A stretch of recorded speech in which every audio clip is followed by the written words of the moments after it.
السلام علیکم۔ کیس کے ناول پہ آپ سب کو ویلکم۔ ایک خوبصورت ناول پیش کر رہے ہیں جس کا نام ہے خواہشوں کی پونم چاندنی۔ ناول کی رائٹر ہیں شازیہ چودھری۔ چلیے چلتے ہیں ناول کی جانب۔ آیا یہ کون سایہ زلفِ دراز میں، پیشانی سحر کا اجالا لیے ہوئے۔ نہ جانے کس حساب میں اپنے اسٹینوگرافر کی معمولی غلطی پر بلا جواز برس پڑا تھا۔ وہ غریب سر جھکائے چپ چاپ میری ڈانٹ پھٹکار سنتا رہا، پھر میرے حکم سے فائل اٹھا کر بعجلت کمرے سے نکلتا چلا گیا۔ وقاص، جو میرا کلیگ ہونے کے ساتھ ساتھ میرا بڑا اچھا دوست بھی تھا، انتہا درجے کے تعجب اور تحیر سے یہ ساری کارروائی ملاحظہ فرما رہا تھا۔ یار خیریت تو ہے؟ بہت تپا ہوا ہے مزاج۔ پہلے تو تم چھوٹی موٹی غلطیوں پر اپنے ماتحتوں سے ایسا سلوک نہیں کرتے تھے۔ اس کی حیرت بھی بجا تھی۔ میں بڑا متحمل مزاج اور رحم دل ہوا کرتا تھا کبھی۔ کہیں بھابھی سے تو کھٹ پٹ نہیں ہو گئی؟ وہ میرے متغیر موڈ سے کچھ اندازہ لگانے کی کوشش میں خوش دلی سے استفسار کر رہا تھا۔ بھابھی۔ میرے منہ میں زمانے بھر کی کڑواہٹ گھل گئی، آنکھوں میں تلخی اور تنفر کروٹیں لے رہا تھا۔ وقاص گویا بہر تحیر میں تھپیڑے کھانے لگا۔ ارے یار، یہ تم ہی ہو نا؟ بھابھی کے نام سے یوں منہ بنا رہے ہو جیسے کونین چبا رہے ہو۔ اتنی حسین، اتنی نیک سیرت، فرمانبردار اور خدمتگار بیوی تو خدا کی طرف سے خاص انعام ہوا کرتی ہے، اور پھر تم نے اپنی پسند سے انتخاب کیا تھا، اسی کا تو پچھتاوا ہے۔ میں سلگ کر بڑبڑایا۔ وقاص آنکھیں پھاڑ پھاڑ کر مجھے دیکھنے لگا، یوں جیسے میرے کہے پر یقین نہ آ رہا ہو۔ ابھی تو شادی کو بمشکل 6 ماہ گزرے ہیں، اتنی جلدی دل بھر گیا تمہارا؟ وہ جیسے شدید صدمے کے عالم میں گویا ہوا۔ ان 6 ماہ میں خاک بھی نہیں پایا میں نے، سکون کا ایک لمحہ، اطمینان اور راحت کی ایک گھڑی تک تو نصیب ہوئی نہیں۔ میں بری طرح جلانے لگا۔ اب کیا بتاتا کہ جسے انتہائی چاہت سے من آنگن میں بسا کر دل کے اونچے سنگھاسن پر بٹھایا تھا، اس سے بے اتنائی، گریز، نظر اندازی اور قطرۂ بچائے انداز کے سوا کچھ نہیں ملا۔ میری شادی کے لیے بڑے عرصے سے اماں جی، صالح آپا، سلمیٰ چچی اور میرے چھوٹے بہن بھائی میرے پیچھے پڑے ہوئے تھے۔ بلال بھائی کی دلہن عالیہ بھابھی بیاہ کر تشریف لائیں تو وہ بھی اس مہم میں شریک ہو گئیں۔ آخرکار صالح آپا اور عالیہ بھابھی نے مل کر ایک لڑکی میرے لیے منتخب کر لی۔ ایک تقریب میں عالیہ بھابھی نے وہ منتخب شدہ لڑکی چپکے سے مجھے دکھا دی۔ جوں ہی میری نگاہ شہرین کی جانب اٹھی، واپس پلٹنا بھول گئی۔ حسن بلا کا جاذب نظر اور قیامت خیز تھا، مگر اس سے سوا تو اس کے چہرے مہرے اور انداز نشست و برخاست سے جھلکتی سادگی، معصومیت، وقار اور بے ساختگی نے مجھے یکلخت اسیر کر ڈالا۔ میرا بس نہیں چل رہا تھا کہ یہ رشتہ کل کا ہوتا آج ہو جائے، مگر ادھر سے تاخیر کا اشارہ ملا۔ جواز یہ تھا کہ لڑکی ایم اے کر رہی تھی، فائنل ایئر تھا، شادی لامحالہ شہرین کے امتحانات کے اختتام پر ہی ہو سکتی تھی۔ اس کے لیے کم از کم 8-9 ماہ تک انتظار کے کڑے امتحان سے گزرنا تھا، مگر مجھ میں تاب کہاں تھی۔ میں نے عالیہ بھابھی کو مٹھی میں لے کر ان کے ذریعے شہرین کی امی کو بھرپور یقین دہانی کروا دی کہ شادی کے بعد شہرین کی پڑھائی کے سلسلے میں کسی قسم کی رکاوٹ حائل نہیں کی جائے گی۔ شہرین کی امی کا اور کوئی رشتہ دار وغیرہ نہ تھا، فقط ماں بیٹی ہی تھی۔ ظاہر ہے وہ بھی جلد از جلد بیٹی کو اپنے گھر بار کا دیکھنے کی آرزو مند تھی کہ اور کوئی بھی دنیا میں نہیں تھا ان کا۔ سو کچھ پس و پیش کے بعد راضی ہو گئیں۔ یوں شہرین 1 ماہ بعد میری دلہن بن کر میرے گھر، میرے بیڈ روم کی زینت بن گئی۔ مگر سب خواب بکھر کر رہ گئے، سپنوں کے محل دھڑام سے زمین بوس ہو گئے۔ سوچا تھا زندگی میں بہار آ جائے گی، اس کے وجود سے ہر سمت اجالا بکھر جائے گا، زیست پیار کے نغمے میں ڈھل جائے گی، اور حاصل کیا ہوا؟ نہ آسودگی، محرومی، نارسائی کی سلگتی بھڑکتی آگ، پیاس کی شدت، آرزوئے ناتمام کی آنچ۔ میں تلخ اور زہریلا نہ ہوتا تو اور کیا کرتا؟ میرا اپنا دل ہی میرے قابو میں نہ تھا۔ یہ 6 ماہ جیسے قلب و روح کے احساسات کو چھوئے بنا بے کیف گزر گئے تھے۔ میرے جذبات کی دنیا کو ان کی خبر ہی کب تھی؟ اگر بھابھی سے کچھ شکایت ہے تو برملا ان سے کہہ ڈالو، یوں خود کو اذیت میں کیوں مبتلا کر رہے ہو؟ وقاص میری ہمدردی اور دلجوئی کی مقدور بر کوشش کر رہا تھا۔ ویسے ابھی پچھلے دنوں اماں سے میری بات ہوئی تھی، وہ تو بہت خوش لگ رہی تھی، کہہ رہی تھی گھر کا ایک ایک فرد شہرین کی تعریف میں رطب لسان ہے، اس نے گھر بھر کو اپنا دیوانہ بنا لیا ہے، سب اس سے خوش ہیں۔ ہاں، سب اس سے خوش ہیں، سبھی کو خوش رکھنے کا فن آتا ہے، اس سے سوائے۔ میرے لہجے میں زہر سمٹ آیا تھا۔ وقاص میرے ادھورے جملے کا مفہوم سمجھ گیا۔ تو کیا تم ان سے خوش نہیں ہو؟ کیا وہ تمہارا خیال نہیں رکھتی؟ وقاص کو دلی افسوس ہو رہا تھا۔ خیال رکھنے کو تو بہت رکھتی ہیں محترمہ۔ میں نے اس سے زائیہ سر جھٹکا۔ میرے کھانے پینے اور کپڑے لتے کا دھیان تو بہت رہتا ہے، اس سے آگے کچھ سوچنا یا کرنا گویا ان کی ڈیوٹی کی حدود میں شامل نہیں ہے۔ اوہ! وقاص جیسے اندر کی بات جان گیا۔ سچ پوچھو تو اب مجھے اپنی جلد بازی پر پچھتاوا ہونے لگا ہے۔ میں نے کی رنگ سے کھیلتے ہوئے ایک لہجے کو وقاص کی سمت دیکھا اور اضطراری انداز میں چابیوں کا گچھا انگلی میں گھمانے لگا، پھر بولا، ہو سکتا ہے یہ شادی اس کی مرضی سے نہ ہوئی ہو، یا وہ کسی کو پسند کرتی ہو، یا پھر میں اس کے خوابوں کا شہزادہ ثابت نہیں ہوا۔ نچلا ہونٹ دانتوں تلے چباتے ہوئے میری رنگت متغیر سی ہو گئی تھی۔ میں دانستہ وقاص سے نظر ملانے سے اعتراض برت رہا تھا۔ انسان کو اپنی خامی تسلیم کر لینی چاہیے۔ یہ سچ ہے کہ شہرین کے مقابلے میں شکل و صورت کے اعتبار سے میں کوئی خاص نہیں تھا۔ ہاں، قد و قامت لمبا تھا، آنکھیں اور بال چمکدار تھے، رنگت گہری سانولی تھی۔ بلا شبہ مجموعی طور پر میری پرسنالٹی میں کشش اور جاذبیت تھی، مگر یہ ایک حقیقت تھی کہ میں محض قابل قبول صورت کا مالک تھا، جبکہ وہ حسن کی ملکہ تھی، بے انتہا خوبصورت اور دلکش۔ چہرہ چاند کا ٹکڑا تھا تو جسم گویا چاندنی میں ڈھلا ہوا تھا۔ 16 آنے ترتیب وار اور بجلیاں گرا دینے والی قاتل جوانی کے پھولوں سے سجا پرشباب مرمری سفید ملائم گلابیاں چلکاتا حسین سراپا بڑا زید شکن اور ہوش اڑا دینے والا تھا۔ وہ سرتاپا رہزن دین و ایمان نظر آتی تھی، حسن کی ہر ادا بے قابو کر دینے والی اور دلربا تھی۔ نہیں یار، خدا نخواستہ ایسی کوئی بات کیوں ہونے لگی؟ تم میں کیا کمی ہے جو کوئی تمہیں ناپسند کرے؟ وقاص نے میری بات کی تردید کی۔ یہ تو تم کہہ رہے ہو کیونکہ تم ایک دوست کی نظر سے دیکھتے ہو مجھے۔ ہو سکتا ہے میں اسے بصیرت جیون ساتھی پسند نہ آیا ہوں۔ میں نے اپنے موقف کا دفاع کیا۔ ایسا ممکن تو نہیں لگتا، شہرین بھابھی پڑھی لکھی، باشعور اور پختہ سوچ کی مالک ہیں۔ وہ ایسی سطحی باتوں پر دھیان دینے والی نہیں لگتی۔ وقاص سوچ کر بولا، لگنے اور ہونے میں بڑا فرق ہے میرے بھائی۔ میں فائلیں سمیٹ کر اٹھ کھڑا ہوا۔ آفس ٹائم ختم ہو چکا تھا۔ وقاص بھی میرے ہمراہ باہر نکل آیا۔ تمہاری گاڑی گراج سے واپس آ گئی ہے یا میں ڈراپ کر دوں؟ میں نے بیرونی دروازے کی سمت بڑھتے ہوئے اس سے پوچھا۔ آج صبح ہی لایا ہوں واپس۔ 3 دن سے گراج میں بند تھی اور ارم میری جان کو آ گئی تھی۔ ابھی واپسی میں سے شاپنگ کے لیے بھی لے جانا ہے۔ میں نے رشک سے اسے دیکھا۔ دونوں میاں بیوی میں غضب کی ہم آہنگی اور چاہت تھی۔ ایک دوسرے کے بغیر نوالا نہیں توڑتے تھے۔ ہر کام میں ہر جگہ ساتھ ساتھ رہتے تھے، ہر لمحہ مل کر انجوائے کرتے تھے۔ 2 سال ہو گئے تھے شادی کو، مگر آج بھی دونوں میں بھلا کی مفاہمت تھی۔ نئے نویلے دلہا دلہن کی طرح آئے روز سیر و تفریح پہ نکل جاتے، اڑے اڑے پھرتے تھے، اور ایک میں تھا ہرما نصیب۔ اپنے ازدواجی زندگی کے گزرے ہوئے 6 ماہ کا تصور کرتے ہوئے حلق تک کڑواہٹ بھر گئی۔ کچھ بھی تو نہیں تھا دامن میں، کوئی ایک لمحہ تک نہیں تھا۔ وقاص گرم جوشی سے ہاتھ ملا کر اپنی گاڑی کی سمت بڑھ گیا۔ میں نے اپنی گاڑی کا دروازہ کھولا اور اسٹارٹ کر کے گھر کی سمت جاتے رستے پر ڈال دی۔ دفتر سے واپس لوٹتے ہوئے مردوں کے دلوں میں کتنے پھول کھل اٹھتے ہیں، اس یقین اور امید کے ساتھ کہ گھر کی دہلیز پر قدم رکھیں گے تو بیوی کی سجی ہوئی تر و تازہ مسکراتی شکل اور بچوں کی خوشگوار کھلکھلاہٹیں دن بھر کی ذہنی اور جسمانی تھکن نچوڑ لیں گی، پھر سے تازہ دم اور حشاش بشاش ہو جائیں گے۔ مگر یہاں یہ حال تھا کہ ہر روز واپسی کا سفر طے کرتے سمے دل پہ پڑا بوجھ مزید بڑھ جاتا تھا۔ گھر میں داخل ہوتے ہی ذہنی تھکن میں دگنا اضافہ ہو جاتا تھا، شکستہ اعصاب میں مزید ٹوٹ پھوٹ برپا ہو جاتی تھی۔ ایسا کب تک چلے گا؟ یہ ناآسودگی اور محرومی کہاں لے جائے گی؟ یہ جذبات کی تشنگی اور نفس کی بھوک پیاس کب تک آزماتی رہے گی؟ کب تک؟ کتنے ہی سوالیہ نشان میرے ارد گرد بکھرے ہوئے تھے اور میرے پاس کسی ایک سوال کا بھی جواب نہیں تھا۔ آخر کار راحت منزل کا گیٹ سامنے آ گیا۔ گاڑی گیٹ کے آگے بنی روش پہ روکتے ہوئے میں نے ہارن بجایا۔ صالح آپا کے بڑے لڑکے راشد نے گیٹ کھولا تھا۔ ماموں مجھے مارکیٹ تک سیر کرا دیں۔ جو ہی گاڑی پورچ میں کھڑی کی، راشد سے چھوٹی تارا اور حامد بھاگے چلے آئے۔ ان کے پیچھے عالیہ بھابھی کے جڑواں بچے 3 سالہ خرم اور چھوٹی انم بھی لڑکھڑاتے ہوئے چلے آ رہے تھے۔ ویسے تو میری بچوں سے خوب بنتی ہے، ان سے خوب لاڈ پیار جتاتا تھا، مگر آج اس قدر تھکا الجھا اور ذہنی اعتبار سے انتشار کا شکار تھا کہ میں نے ان کی فرمائش ٹال دی۔ پھر چلیں گے بچوں، آج مجھے کچھ کام ہے، جاؤ تم لوگ لان میں کھیلو۔ میں پیشانی مسلتا ہوا تھکے تھکے قدموں سے اندر چلا آیا۔ حسب معمول صحن میں رونق بکھری ہوئی تھی۔ ہمارے ہاں جوائنٹ فیملی سسٹم تھا۔ ابا جان اور اسلم چچا کی فیملی اکٹھی رہتی تھی، اس لحاظ سے راحت منزل میں ہر وقت جمگھٹا لگا رہتا تھا۔ چچا کی 2 اولادیں تھیں، صالح آپا اور قیصر۔ صالح آپا کی شادی نزدیک ہی کی تھی، سو وہ آئے دن میکے آن موجود ہوتی تھی۔ قیصر پری انجینئرنگ میں تھا۔ ہم لوگ 4 بہن بھائی تھے، سب سے بڑے بلال بھائی تھے، پھر میں، میرے سے چھوٹی گڑیا جو BA کر رہی تھی، اور سب سے چھوٹا فہد جو قیصر کا ہم عمر تھا۔ گھر کے تمام تر معاملات میں اماں جان کا آرڈر چلتا تھا۔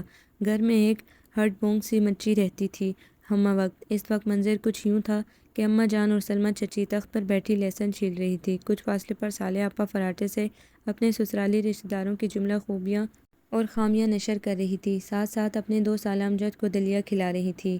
صحن کے ساتھ ہی کشادہ سا کچن بنا ہوا تھا، جس کے کھلے دروازے سے عالیہ بھابھی اور شہرین مصروف عمل دکھائی دے رہی تھی۔ بھابھی چائے بنا رہی تھی اور وہ سبزی کاٹ رہی تھی۔ ڈرائنگ روم میں کیسر اور فہد کے مشترکہ دوست آئے بیٹھے تھے۔ وہاں خوب شور برپا تھا۔ صحن سے منسلک کوریڈور میں رکھے ٹیلی فون اسٹینڈ کے قریب میں جمی گڑیا بڑے مگن سے انداز میں فون پر اپنی سہیلی سے گپیں ہانکنے میں لگی ہوئی تھی۔ لاؤنج میں ابا جان اور اسلم چچا منڈی میں چڑھنے والے بھاؤ تاؤ کے حساب سے اپنے کاروبار کے منافع کے حسابات کی جانچ پڑتال کر رہے تھے۔ بلال بھائی اپنے کمرے میں آرام کر رہے تھے۔ ہر شخص اپنی جگہ مصروف اور مہو تھا۔ مجھے جانے کیوں شدت سے احساس تنہائی ہونے لگا۔ اتنے بھرے پڑے گھر میں اتنے لوگوں کے درمیان رہتے ہوئے اتنی توجہ اور محبتیں سمیٹنے کے باوجود میرا دل اداس اور ویران تھا، اور یہ سوچ کس قدر جھنجھلا دینے والی تھی۔ بسم اللہ بچے آ گئے ہو؟ چچی نے حسب معمول سواگت کیا تھا۔ کیا بات ہے، بہت تھکے ہوئے لگ رہے ہو؟ اماں جان نے بغور میرا چہرہ دیکھتے ہوئے شفقت بھرے انداز میں پوچھا۔ میں ان کے پاس ہی تخت پر گھر سا گیا۔ ہاں آج کام بہت زیادہ تھا، میں نے آنکھیں مونتے ہوئے دھیرے سے کہا۔ جسم بری طرح ٹوٹ رہا ہے ماں، صدقے کہیں بخار تو نہیں ہو گیا؟ اماں بے قراری سے میری نبض ٹٹولنے لگی۔ گرمی بھی تو بہت ہے، اف توبہ مت مار دیتی ہے بندے کی۔ صالح آپا نے بھی گفتگو میں حصہ لیا۔ تم یہاں کیوں لیٹ گئے؟ اندر اپنے کمرے میں جاؤ، اے سی کھول کر آرام سے بستر پر لیٹ جاؤ۔ اے عالیہ بیٹی دانیال کو چائے دے دو، اس کی طبیعت ٹھیک نہیں لگ رہی۔ اماں کے کہنے پر میں تساہل سے اٹھ کھڑا ہوا۔ تم جاؤ، عالیہ کمرے میں دے دے گی چائے۔ اماں کی ممتا بھرے لہجے پر میرے اندر کچھ سلگنے لگا۔ عالیہ بھابھی کیوں؟ شہرین بھی تو یہ فریضہ سر انجام دے سکتی ہے۔ ان محترمہ نے کچن سے باہر جھانکنا بھی گوارا نہیں کیا تھا کہ شوہر کی خیر خیریت ہی پوچھ لی جائے۔ ابھی میں نے یہ بات سوچی ہی تھی کہ اسی لمحے وہ کچن سے برآمد ہوئی۔ سیاہ اور سبز پرنٹ کے لون کے سوٹ میں پسینے سے شرابور، سرخ تہکتے ہوئے گال، ڈھیلی سی چٹیا سے ریشمی سیاہ بالوں کی لٹھیں نکل کر پیشانی اور گردن کو چھو رہی تھی۔ ایک ہاتھ میں چھری اور دوسرے میں چمچہ پکڑے وہ میری طرف متوجہ ہوئے بغیر سیدھی اماں جی کی طرف بڑھی تھی۔ اماں جی، سبزی میں گوشت ڈالنا ہے یا قیمہ؟ وہ اپنے مخصوص شیرین جھرنوں کی طرح رواں، دلکش، دھیمے انداز میں آہستگی سے پوچھ رہی تھی، اور میرا دل جل کر کباب ہی تو ہو گیا۔ میرا کلیجہ ڈال دو۔ پیر پٹکتا ہوا میں تیز تیز قدموں سے اپنے کمرے میں چلا گیا تھا۔ تھوڑی دیر بعد گڑیا چائے لے کر میرے کمرے میں آ گئی۔ سنو، اپنے بھابھی کو بھیج دینا ادھر۔ وہ کمرے سے نکلنے لگی تو میں نے بلا ارادہ پکار کر کہہ دیا، کون؟ عالیہ بھابھی؟ گڑیا نے ناسمجھی سے تصدیق کرنی چاہی۔ جی چاہا کس کر ایک جام پر رسید کر دوں۔ بے وقوف، میں شہرین کی بات کر رہا ہوں، میں نے برہمی سے کہا۔ جی جی، وہ بوکھلا کر چمپت ہو گئی۔ میں کپڑے بدلے بغیر جوتوں سمیت بیڈ پر دراز ہو گیا۔ تمام کھڑکیاں بند کر کے پردے گرا کر میں نے اے سی آن کر دیا تھا۔ ملکہ سا خوابناک ماحول، کمرے میں چھائی خنقی، تھکن سے ٹوٹا ہوا بدن، اس سے میں بدن غنچہ دہن کی قربت مل جائے تو گویا جنت زمین پر اتر آئے۔ جی آپ نے بلایا تھا؟ 10 منٹ کے طویل انتظار کے بعد وہ کمرے میں داخل ہوئی تھی اور دروازے کے پاس کھڑی ہو کر عجلت سے پوچھ رہی تھی۔ میرا خون گھولنے لگا، تاہم خود پہ قابو پا کر نرمی سے کہا، ادھر آؤ، کچھ دیر میرے پاس بیٹھو۔ سوری دانیال، ابھی تو میں بالکل فارغ نہیں ہوں۔ اس نے اپنے مخصوص نرم شیریں انداز میں آہستگی سے دھیمے سروں میں انکار کر دیا۔ کیوں؟ ایسی کون سی اہم مصروفیت ہے؟ میں نے بے حد ضبط سے کام لے کر اپنی سرخ بھوجل آنکھیں اس کے حرارت سے تمتماتے ہوئے لال مکھڑے پر جما کر پوچھا۔ جواب میں وہ فر شروع ہو گئی۔ کیسر اور فہد کے دوست آئے بیٹھے ہیں، ان کے لیے چائے بھجوانی ہے۔ اندر بلال بھائی کا پیٹ خراب ہے، ان کے لیے سادہ چاول اور یخنی تیار کرنی ہے۔ اسلم چچا 7 بجے کی ٹرین سے فیصل آباد روانہ ہو رہے ہیں۔ کام کے سلسلے میں اماں جی نے کہا ہے کہ آج مغرب سے پہلے کھانا تیار کرنا ہے۔ چچا کے لیے ساتھ لے جانے کے لیے بھی ٹفن تیار کرنا ہے۔ رات کو صالح آپا کی ساس سسر نند کا ادھر آنے کا پروگرام ہے، ان کے لیے خصوصی اہتمام ہوگا ڈنر پہ۔ اور گڑیا، بس کرو۔ اس سے پہلے کہ وہ مزید کام گنواتی میں نے تڑک کر اس کی بولتی بند کروا دی۔ میری رگ رگ میں آگ کے شعلے سے بھڑکنے لگے تھے۔ ٹھیک ہے، تمہارے ذمے بڑی ضروری کام ہے، جاؤ انہیں سر انجام دو۔ میرے معاملات تمہارے نزدیک کیوں اہم ہونے لگے؟ یہ بات نہیں ہے۔ وہ میرے برہم موڈ سے پریشان سی ہو گئی، انگلیاں چٹکاتے ہوئے صفائی دینے کے انداز میں بولی، آپ ناراض نہ ہوں، آپ کی ویسے بھی طبیعت ٹھیک نہیں لگ رہی، ایسا کرے کچھ دیر آرام کر لیں، سو کر اٹھیں گے تو خود بخود فریش ہو جائیں گے۔ اس کے مخلصانہ مشورے پر میں نے تپتی ہوئی گہری نگاہ اس پر ڈالی۔ اپنی طرف سے اس نے پورا فرض نبھا دیا تھا۔ میری انا اور میری خود پسندی اس کے روبرو یہ اعتراف کرنے میں مانع تھی کہ میرا سکون چین تمہارے مرمری وجود کی قربتوں میں پوشیدہ ہے۔ آخر وہ خود کیوں نہیں سمجھتی اس نکتے کو؟ بچی تو نہیں ہے، سمجھدار ہے، جوان ہے، باشعور ہے۔ جب وہ جان کر انجان بن سکتی ہے تو پھر میں بھی کیوں اعتراف کر کے اپنی جانب سے پہل کروں؟ میں تو پھر مرد ہوں، انا اور مردانگی سے سرتاپا لبریز۔ جاؤ جاؤ، نپٹاؤ اپنے کام دھندے، غلطی ہو گئی جو تمہیں بلوا بھیجا۔ انتہا درجے کے چڑے ہوئے بیزار کن انداز میں کہہ کر میں نے باتھ روم میں گھس کر دھاڑ سے دروازہ بند کرتے ہوئے فل اسپیڈ سے شاور کھول دیا۔ رات کے کھانے پہ خوب رونق لگی ہوئی تھی۔ میں بھی شام والی تلخی بلا کر سب کے ہمراہ خوش دلی سے باتوں میں لگ گیا۔ بچوں نے لاؤنج میں دھما چوکڑی مچائی ہوئی تھی۔ عالیہ بھابھی اور شہرین دسترخوان لگانے میں بری طرح جتی ہوئی تھی۔ گڑیا صالحہ آپا کی نند رفت کے ساتھ باتوں میں مگن تھی۔ شہرین بیٹی کھانا کب لگے گا؟ اماں جی نے پکار کر دریافت کیا تھا۔ عالیہ بھابھی کے خرم کو کھیلتے ہوئے چوٹ لگ گئی تھی۔ وہ بیٹے کو دیکھنے لان میں چلی گئی تھی۔ بس اماں جی آپ لوگ ہاتھ دھو لیں، کھانا لگ چکا ہے۔ کھانے کے بعد چائے کا دور چلا۔ اب عالیہ بھابھی بھی کچن سے فراغت کے بعد سب کے درمیان آ بیٹھی تھی۔ شہرین کدھر ہے بہو؟ سلمیٰ چچی نے دریافت کیا۔ آ رہی ہے، وہ بھی برتن سمیٹ رہی تھی، اسی لمحے وہ چلی آئی۔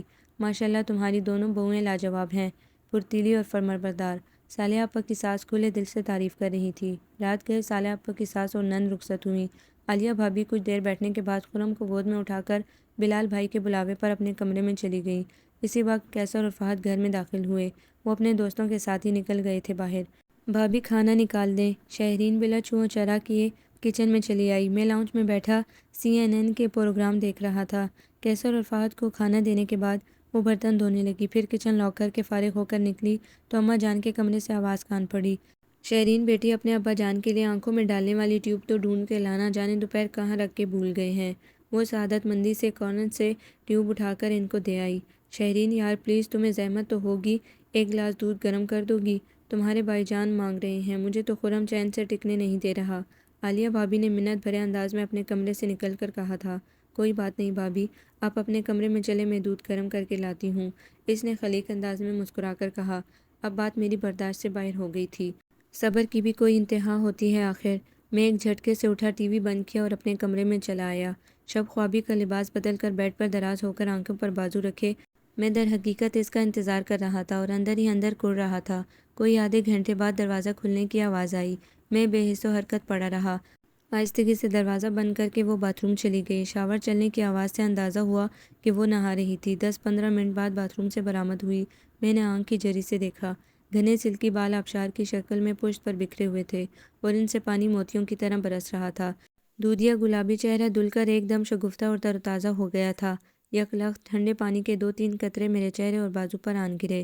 میں نے دیکھا وہ ہولے ہولے بال جھٹک رہی تھی۔ جھکنے سے اس کی نازک کمر کا قیامت جگاتا خم مزید نمایاں ہو گیا تھا۔ میرا تاب و قرار جاتا رہا۔ پھر وہ یوں ہی گیلے بالوں کو انگلیوں سے سلجھاتی ہوئی بیڈ پر اپنی مخصوص جگہ پر آئی۔ میں اس کے دراز ہونے کا منتظر تھا، مگر دوسرے ہی لمحے وہ بیڈ کی سائڈ ٹیبل پر رکھا ٹیبل لیمپ اٹھا کر کمرے کے انتہائی سرے پر چلی گئی۔ لیمپ سرخ دبیز قالین پر رکھ کر آن کیا، ڈریسنگ ٹیبل کی سب سے نچلی دراز میں سے چند کتابیں نکال کر قالین پر پھسکڑا مار کر بیٹھ گئی اور انتہائی انہماک سے اسٹڈی کرنے لگی۔ یہ سارا عمل اس لیے کیا گیا تھا تاکہ روشنی سے میری نیند ڈسٹرب نہ ہو۔ حالانکہ میں سکھ کی نیند سویا ہی کب تھا۔ اس کے اس عمل نے گویا میرے اندر انگارے دہکا دیے تھے۔ آخر کیا سمجھتی ہے خود کو؟ کیا چیز ہے یہ؟ کس پہ اتنا مان ہے اسے؟ میں جل بھن کر خاک ہو رہا تھا۔ جذباتی پیاس نے میرے اندر شرارے سے دوڑا دیے تھے۔ چاہتا تو ایک لمحے میں اٹھ کر اس کا گیلا گیلا شبنمی گداز حسن گرفت میں لے کر خود میں جذب کر لیتا کہ میں اس کا حق رکھتا تھا۔ وہ میری تھی، میری ملکیت تھی، اس کی پور پور یہ میرا اختیار تھا۔ کون چیلنج کر سکتا تھا اس اختیار و استحقاق کو؟ ہاں مگر میری انا، میری ضدی طبیعت، میرا خود پسند انداز اور میری مردانگی مجھے اپنی توہین گوارا نہ تھی۔ وہ عورت ہے، جھکنا اس کا فرض بھی ہے، فطرت بھی ہے اور مقدر بھی۔ میں مرد ہوں، با اختیار اور حاکم۔ عورت مانگتی ہے، مرد سرفراز کرتا ہے۔ مرد مانگا نہیں کرتا، چھین لیا کرتا ہے۔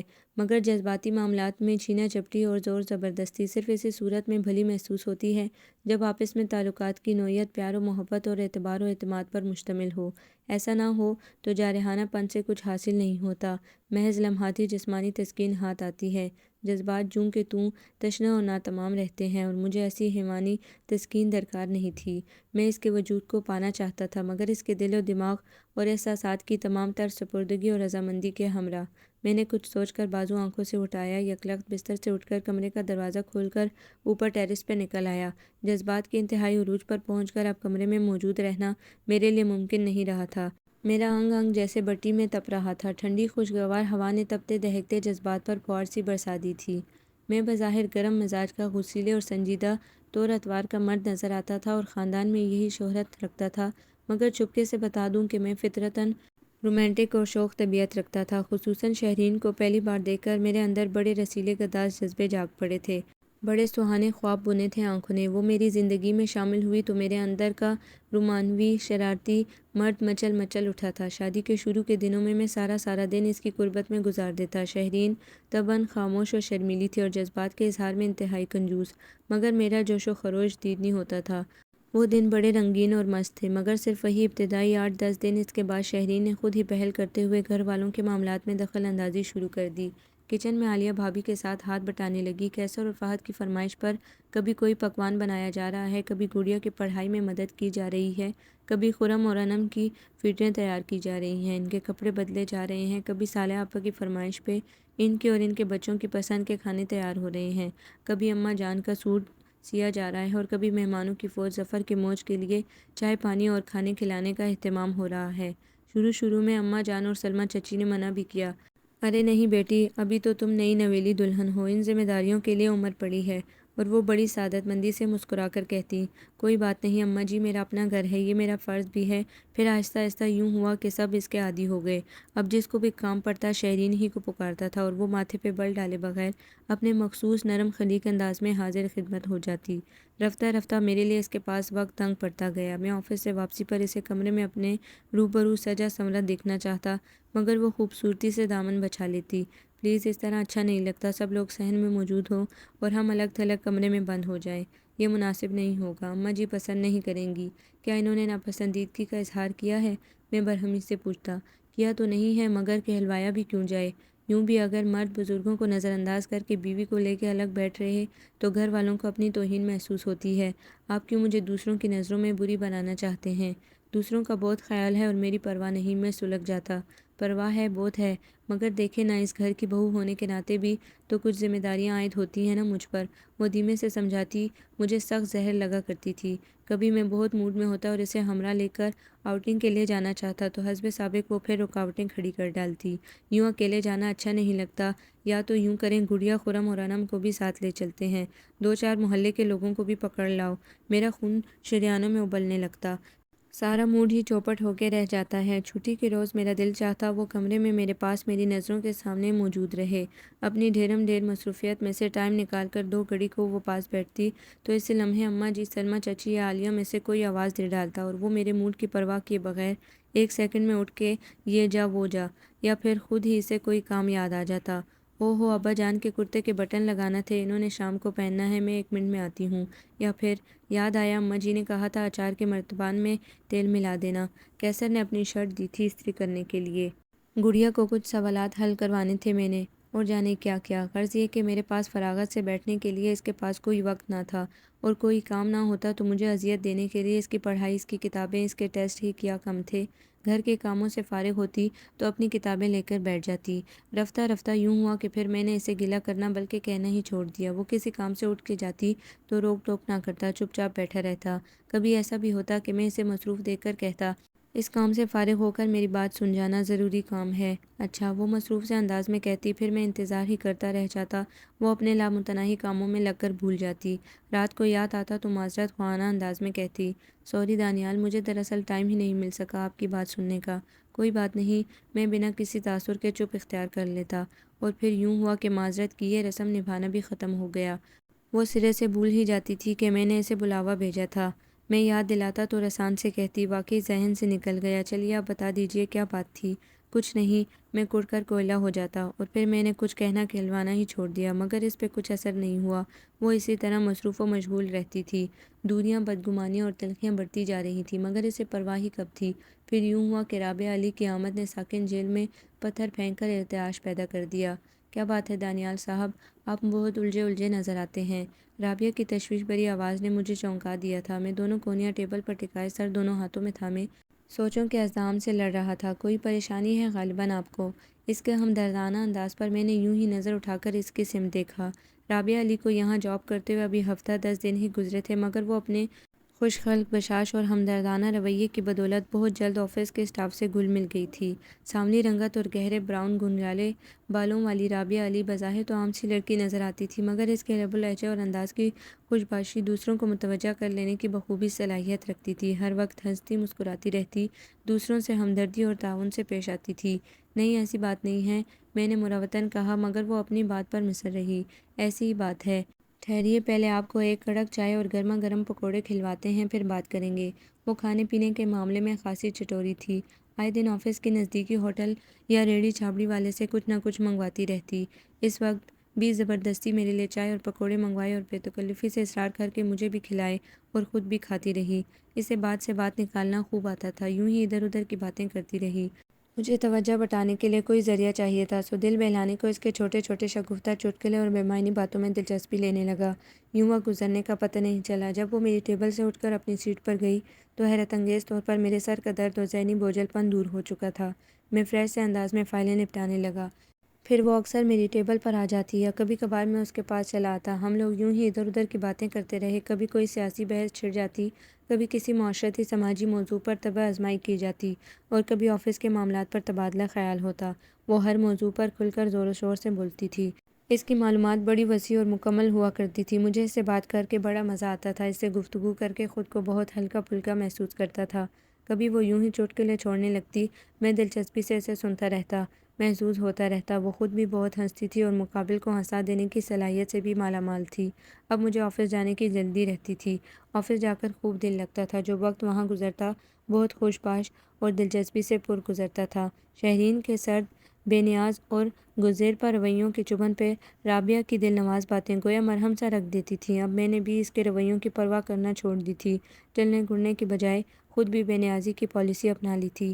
ایسا ہے تو ایسا ہی صحیح، گر وہ نہیں فارغ تو ہم بھی ہیں، عدیم الفرصت والی بات پر عمل کرنا شروع کر دیا تھا۔ اس دن موسم بہت خوبصورت ہو رہا تھا۔ آسمان پر بادل چھائے ہوئے تھے، ٹھنڈی ٹھنڈی ہوائیں چل رہی تھیں۔ بارش کچھ دیر پہلے برس کر ختم ہوئی تھی اور پھر بادلوں کی ٹکڑیاں بوندوں سے بھر گئی تھیں۔ چلو یار کہیں چلتے ہیں، میں ایک دم ہی ترنگ میں آ گیا۔ کہاں؟ دنیا کے اس پار؟ رابعہ کی جاندار ہنسی فضا میں بکھر گئی۔ نہیں دامنکو۔ میری سادگی میں شوخی بھرا اختصار تھا، مگر یوں چپ چھپاتے آفس سے غائب ہونے پر جو جی ایم صاحب نے مزاج پوچھ لیے تو اس کی دلیل بازی سے مجھے اندازہ ہو گیا تھا کہ وہ چلنے کے لیے بہرحال آمادہ ہے۔ وہ چونکہ جونیئر تھی اسی لیے اس کے خدشات بجا تھے۔ تم اپنا بیگ لے کر میری گاڑی میں بیٹھو، میں 1 منٹ میں تمہاری اور اپنی چھٹی کے لیے ان سے بات کر کے آتا ہوں۔ میں نے اپنی کار کی چابیاں اس کی سمت اچھالتے ہوئے چٹکی بجائی۔ کچھ ہی دیر کے بعد ہم لوگ دامنکو کی طرف جانے والے خمدار راستے پر سفر کر رہے تھے۔ سام کی طرح بل کھاتی چڑھائی کی سمت جاتی تنگ سڑک کے دونوں اطراف فلک بوس پہاڑ سر بلند کھڑے تھے۔ پہاڑوں کے دامن اور چوٹیوں پر ہری بھری جھاڑیاں اور خودرو پودے لہلہا رہے تھے، ہر شے دھل کر نکھر سی گئی تھی۔ کچھ ساتھ بعد ہم لوگ اوپر پہنچ گئے۔ یہاں پوری سیرگاہ بنی ہوئی تھی۔ کشمیر ولا کے نام سے سرخ سے چھت کا شاندار سا ہوٹل بہت پرشکوہ لگ رہا تھا۔ باہر لان میں بیٹھنے کے لیے پلاسٹک کی کرسیاں بچھی ہوئی تھیں۔ ایک طرف پیپسی والوں کی شاپ تھی۔ پیاس سے یکلختی حملہ آور ہوئی تھی۔ گاڑی پارکنگ لاٹ میں کھڑی کر کے ہم لوگوں نے کولڈ ڈرنکس لیں اور سرخ اینٹوں کی گولائی لیے ہوئے پھیلی ہوئی طویل روش پہ ٹہلنے لگے۔ یہاں سے پورے اسلام آباد کا نظارہ کیا جا سکتا تھا۔ نیچے گہرائی کی سمت سرسبز درختوں اور پودوں کی بہتات تھی۔ دامنکو کے نیچے چڑیا گھر اور بچوں کا تفریح پارک بنا ہوا تھا۔ ٹھنڈی نمدار ہواؤں کا خوشگوار لمس، حسن فطرت کے دل فریب نظارے، پرسکون سحر انگیز فضا اور کہکے بکھیرتی ہنستی مسکراتی لڑکی کا ساتھ۔ میری حسیات کیف آلود ہونے لگی، جذبات پر خمار سا طاری ہو رہا تھا۔ یہ سب کچھ کتنا اچھا، کتنا انوکھا، دلچسپ لگ رہا تھا، یوں جیسے لاشعور میں دبی برسوں سے چلنے والی تمنا پوری ہو رہی ہو۔ میں یکایک خود میں ایک تغیر سا محسوس کرنے لگا۔ جی چاہا یہ سب کچھ یوں ہی ساکت ہو جائے، اسی طرح طلسم میں عمر بیت جائے۔ یہ حسین نظارے اور تمہاری رفاقت، سب کچھ کتنا اچھا لگ رہا ہے۔ اسی لمحے رابعہ کی دلکش آواز نے سکوت توڑا تھا۔ میں جیسے گھنگ سا ہو کر رہ گیا۔ یہی بات تو میں سوچ رہا تھا، یہی احساس تو میرے دل میں جادو جگا رہا تھا۔ کتنی مطابقت تھی دونوں کی سوچ میں۔ میں نے ایک گہری جانتی ہوئی بھرپور نگاہ اس پر ڈالی۔ سرخ اور سیاہ رنگ کے امتزاج سے بنے دلکش ڈیزائن کے کاٹن کے سوٹ میں اپنی اڑتے ہوئے گھنگریالے براؤن بالوں کی لٹیں سمیٹتی ہوئی سانولے رنگ کی وہ عام سی لڑکی اس سمے مجھے جانے کیا کیا لگی۔ میں خواب کی سی کیفیت میں اس کی سمت بڑھا اور آہستگی سے اس کا بازو تھام لیا۔ اس نے چونک کر میری سمت دیکھا۔ اس کی نظروں میں استعجاب آمیز استفسار تھا۔ اس نے کسمسا کر دھیرے سے بازو چھڑانا چاہا، مگر اس کی مزاحمت میں ناگواری نہیں بلکہ فطری جھجک شامل تھی۔ رابعہ، میں نے اس کی آنکھوں میں دیکھتے ہوئے فیصلہ کن انداز میں کہا، میں تم سے شادی کرنا چاہتا ہوں، بولو میرا ساتھ دو گی؟ وہ اتنی غیر متوقع بات سن کر ساکت و صامت مجھے دیکھتی رہ گئی۔ آپ جانتے ہیں آپ کیا کہہ رہے ہیں؟ کتنی ہی دیر بعد وہ گہری سانس لے کر سوالیہ نظروں سے مجھے تکنے لگی۔ ہاں جانتا ہوں، میں نے مضبوط لہجے میں کہا۔ میں ایک شادی شدہ مرد ہوں۔ تمہاری ہچکچاہٹ اپنی جگہ بجا ہے، مگر رابعہ یقین کرو اس بندھن میں نے کبھی کچھ بھی نہیں پایا۔ میں تہی دامن ہوں میری بیوی کی اور میری ذہنی مطابقت نہ ہونے کے برابر ہے۔ ہم دونوں ایک دوسرے کو محض برداشت کر رہے ہیں، ایک دوسرے کے لیے کوئی جذبہ نہیں ہے دل میں۔ میں نے حقیقت حال اس کے سامنے کھول کر رکھ دی۔ بیوی کا وجود صرف جسم کی بھڑکتی ہوئی طلب بجھانے کے لیے ضروری نہیں ہوتا۔ بیوی روح کی ساتھی ہوتی ہے، دکھ سکھ کی شریک، مزاج اور موڈ کی آشنا، جو اپنے مرد کے رویوں کے اتار چڑھاؤ بخوبی جان سکتی ہے، جو اس کی فطرت کے تقاضوں کو سمجھ کر پورا کرنے کا ہنر جانتی ہے۔ مجھے تو لگتا ہی نہیں ہے کہ شادی سے پہلے اور شادی کے بعد کی زندگی میں کچھ تبدیلی آئی ہے۔ میرے لیے تو سب کچھ وہی ہے، کھانا اور کپڑے جوتے تو پہلے بھی مجھے تیار مل ہی جاتے تھے، اب وہ دے دیتی ہے اور بس۔ میرا خالی کمرہ تنہائی میں مجھے کاٹ کھانے کو دوڑتا ہے۔ میں اسے تمہاری ہنسی، تمہاری مسکراہٹ، تمہاری زندگی سے بھرپور جاندار کھلکھلاتے پیکر سے سجانا چاہتا ہوں۔ اپنے بیڈ روم کی ویرانی، اداسی اور بے رنگی مجھے بہت تنگ کرتی ہے۔ میں نے ایمانداری سے اسے ایک ایک بات بتا دی تھی۔ اس کے چہرے پر تذبذب اور تغیر کے آثار واضح تھے۔ میری امی کا شروع سے ارادہ رہا ہے میرے خالہ کے بیٹے عارف سے رشتہ کرنے کا۔ وہ عارف کو بہت پسند کرتی ہیں۔ کیا تم بھی اسے پسند کرتی ہو؟ میں نے براہ راست اس کی آنکھوں میں دیکھ کر سوال کیا۔ نہیں، میں نے کبھی اس کو لفٹ نہیں دی۔ اس کے انکار نے میرے من میں پھول کھلا دیے۔ بس تو پھر ٹھیک ہے، مجھے یقین ہے آخر کار تمہاری امی راضی ہو جائیں گی۔ خود مجھے بھی یہ قدم اٹھانا بہت مہنگا پڑے گا، اس راہ میں بہت دشواریاں ہوں گی، مگر مجھے اب کسی کی پرواہ نہیں، صرف تمہارا اقرار چاہیے۔ جواب میں وہ بہت دلربا انداز میں کھلکھلا کر ہنس پڑی۔ میں نے حال ہی تو ہو گیا، اقرار کرنے کا اس سے خوبصورت طریقہ اور ہو بھی نہیں سکتا تھا۔ میں نے بے تکلفی سے اس کا ہاتھ اپنے ہاتھ میں جکڑ لیا اور پھر ہم دونوں ہاتھ میں ہاتھ ڈالے سرسبز دل فریب نظاروں سے لطف اندوز ہوتے ہوئے ایک دوسرے کی قربت میں سرشار کتنی ہی دیر تک ادھر ادھر گھومتے رہے۔ میں بہت دنوں سے تمہارے بدلے بدلے انداز نوٹ کر رہا ہوں دانیال، جانے یہ میرا وہم ہے یا پھر واقعی ایسا ہے۔ وقاص بڑی سنجیدگی سے میرے سامنے کرسی پر براجمان ہوتے ہوئے کھوجتی ہوئی نظروں سے استفسار کر رہا تھا۔ میں سمجھا نہیں۔ میں جان کر بھی انجان بن گیا کہ کبھی کبھی اس کھیل میں بڑا لطف آتا ہے۔ تم میں اور رابعہ علی میں کچھ زیادہ ہی بے تکلفی نہیں ہو گئی؟ وہ بڑے محتاط مگر چھپے ہوئے انداز میں بولا۔ میں ہنس پڑا۔ بال ٹالنے کی بجائے میں نے دو ٹوکے سے ساری حقیقت کہہ ڈالی۔ بات یہ ہے جانے جگر کہ میں عنقریب رابعہ سے شادی کر رہا ہوں۔ یہ خبر سن کر اس کو گہرا شوق پہنچا، جس کی کہ مجھے توقع تھی۔ وہ شروع سے ہی شہرین کا طرفدار رہا تھا۔ کیا کمی ہے ان میں جو تم اتنا ظالمانہ قدم اٹھا رہے ہو؟ وہ دکھ سے پوچھنے لگا۔ کچھ کمی نہیں ہے پیارے، میں عجیب سے انداز میں مسکرایا، بلکہ یہ کمی تو مجھ میں ہے جو ان کے معیار پر پورا نہیں اترا۔ تم کسی غلط فہمی کا شکار ہو۔ بھابھی ایسی خاتون نہیں ہے کہ دل میں کسی کا خیال ہو اور شوہر کو دھوکہ دیا جا رہا ہو۔ وہ بہت نیک طبیعت ہیں۔ وہ کافی دیر مجھے سمجھاتا رہا، یہ قدم اٹھانے سے روکتا رہا۔ کہاں شہرین بھابھی، کہاں یہ رابعہ، زمین آسمان کا فرق ہے دونوں میں۔ تم کیوں ہیرے کو ٹھکرا کر کوئلے کا انتخاب کر رہے ہو؟ تمہارا کیا خیال ہے رابعہ خدا نخواستہ کوئی غلط لڑکی ہے؟ میں بگڑ کر بولا۔ یہ بات نہیں ہے بخدا، وقاص جلدی سے بولا۔ اس کی طبیعت جلد بے تکلف ہو جانے والی ہے، مگر کردار کی کھری ہے اور شریف گھرانے سے تعلق رکھتی ہے۔ سمجھ گیا، تمہارا اشارہ شکل و صورت کی طرف ہے۔ میں نے سر ہلایا۔ بلا شبہ رابعہ شہرین کے مقابلے میں کچھ بھی نہیں تھی۔ کہاں شہرین کا جلتا ہوا قیامت خیز حسن اور کہاں سانولی رنگت کی عام سی نقوش والی معمولی شکل و صورت کی مالک رابعہ۔ مگر مجھے شکل و صورت کا کیا کرنا تھا؟ زندگی کا ساتھی دل و جان کا ساتھی ہونا چاہیے۔ محض حسن ہی کافی نہیں ہوا کرتا، جسمانی حسن و دلکشی کا چارم طلب اور نفس کی بھوک کے لیے کارگر ثابت ہوتا ہے، مگر یہ بھوک تو لمحاتی ہوتی ہے، محض 10-15 منٹ کے دورانیے پر مشتمل ہوتی ہے۔ جب درجہ سرابی حاصل ہو جاتی ہے تو پھر جسم کی دلکشی سے کچھ تعلق نہیں رہتا۔ اصل تشنگی تو دل میں مچلتے نرم و نازک گداز جذبات و روح میں پلتی تنہائی کی ہوا کرتی ہے، اور زندگی کا ساتھی اگر جذبات اور روح کے تقاضے پورے نہ کر سکے تو اس کا ہونا نہ ہونا ایک برابر ہوتا ہے۔ میں جذباتی اور روحانی طور پر ناآسودہ تھا، میرا دل بہت ویران اور اداس تھا، اور ایسے میں ساتھی کی طلب اور اس تک پہنچنے کی سبیل ڈھونڈنا ان فطری امر تھا۔ آپ ارم بھابھی ہیں نا؟ وقاص بھائی کی بیگم۔ شہرین نے تحیر آمیز مسرت سے چور لہجے میں اس طرح دار سی خاتون کا استقبال کیا تھا، جو سرخ بارڈر کی کریم کلر کی ساڑی باندھے سلیقے سے میک اپ کیے پرس بغل میں دبائی بڑی نفیس اور دلکش نظر آ رہی تھی۔ اماں جی کے بلانے پر وہ ڈرائنگ روم میں آئی تھی۔ انہوں نے گڑیا کے ہاتھ کہلوایا تھا کہ شہرین سے ملنے کے لیے کوئی مہمان خاتون آئی ہیں۔ جی ہاں، درست پہچانا آپ نے، آپ کی شادی اور ولیمے پر آپ سے تعارف ہوا تھا میرا، وہ اپنائیت سے مسکرا کر کہہ رہی تھی، تاہم اس کی زیرک نگاہیں اس کے وجود کا جائزہ لے رہی تھی۔ ہلکے سبز لون کے سوٹ میں ملبوس چوٹی سے نکلنے والی لٹوں کو پیچھے ہٹاتے ہوئے وہ کچن سے نکل کر سیدھی ادھر چلی آئی تھی۔ قمیض پسینے سے کمر کے پاس سے جسم سے چپک گئی تھی، چہرے پر بھی پسینے کے قطرے نمایاں تھے۔ آستین چڑھائے ہوئے ہاتھوں کے ناخنوں میں آٹے کے ذرات ابھی تک جمے ہوئے تھے۔ آٹا گوندھ کر جلدی سے ہاتھ دھو کر پہنچتے ہوئے اس نے ڈرائنگ روم کی راہ لی تھی۔ پیروں میں 2 پٹی چپل تھی، کپڑے ملکجے سے ہو رہے تھے۔ شہرین اس خاتون کی جائزہ لیتی نظروں سے غائب سی ہو گئی۔ وہ اتنی سجی ہوئی اور باوقار نظر آ رہی تھی کہ یکلخت ہی وہ اپنے حلیے پر شرمسار سی ہونے لگی۔ آخر وہ دانیال کے دوست کی بیوی کے ناطے ملنے آئی تھی اور وہ اس سر جھاڑ منہ پھاڑ حلیے میں اندر چلی آئی تھی۔ اماں جی کو چاہیے تھا کہ مہمان کے متعلق کچھ تو کہلا بھیجتی تاکہ اس کے حساب سے تیار ہو کر آتی۔ اس کا دل پہلی بار اماں جی سے شوقی ہوا تھا۔ وہ کچھ دیر اماں سے باتیں کرتی رہی، شہرین سے بھی ادھر ادھر کی گفتگو کی۔ اسی اثنا میں وہ اماں جی کے اشارے پر چائے پانی کے اہتمام کے لیے نکل گئی۔ ڈھیر سارے لوازمات کے ہمراہ واپس لوٹی تو ارم نے چھوٹتے ہی کہا، ارے میں آپ سے ملنے آئی تھی اور آپ ہی میرے پاس سے اٹھ گئی۔ اوہ واقعی وہ اسے پوچھنے ہی تو آئی تھی، آخر اس کے خاوند کے دوست کی بیوی تھی، ظاہر ہے اسی سے ملنا تھا۔ ڈرائنگ روم میں اماں جی کے ہمراہ سلمیٰ چچی، عالیہ بھابھی اور گڑیا بھی آ گئی تھی۔ بھلا گڑیا یا عالیہ بھابھی میں سے بھی تو کوئی اٹھ کے چائے بنا ہی سکتا تھا، میں بھی تو ان کے مہمانوں کے لیے دوڑ دوڑ کر کام کرتی ہوں۔ جانے کیوں اس کے اندر شکوہ مچل اٹھا، مگر پھر عادت کے مطابق فوراً اسے پیشتر خوفزدہ ہو کر اس سوچ کو جھٹک دیا، نہیں مجھے ایسا نہیں سوچنا چاہیے، کیا ہوا جو اپنی مہمان کے لیے مجھے خود لوازمات تیار کرنے پڑیں، میرے کون سا روز روز آتے ہیں۔ اس نے خود کو جھڑکا۔ وہ ارم کے پاس بیٹھ کر اصرار سے اسے کھلا رہی تھی۔ ارم بظاہر اماں جی اور بھابھی لوگوں کے سوالات کے جوابات دے رہی تھی، مگر اس کے بار بار پہلو بدل کر اس کی طرف دیکھنے کے انداز سے واضح ہو رہا تھا کہ وہ اس سے تنہائی میں بات کرنے کی طالب ہے۔ وہ اس کی کیفیت سمجھ رہی تھی، مگر کیا کر سکتی تھی، خود تو ان لوگوں سے نہیں کہہ سکتی تھی کہ آپ لوگ یہاں سے جا سکتے ہیں، سو مجبوراً مہر بلب بیٹھی رہی۔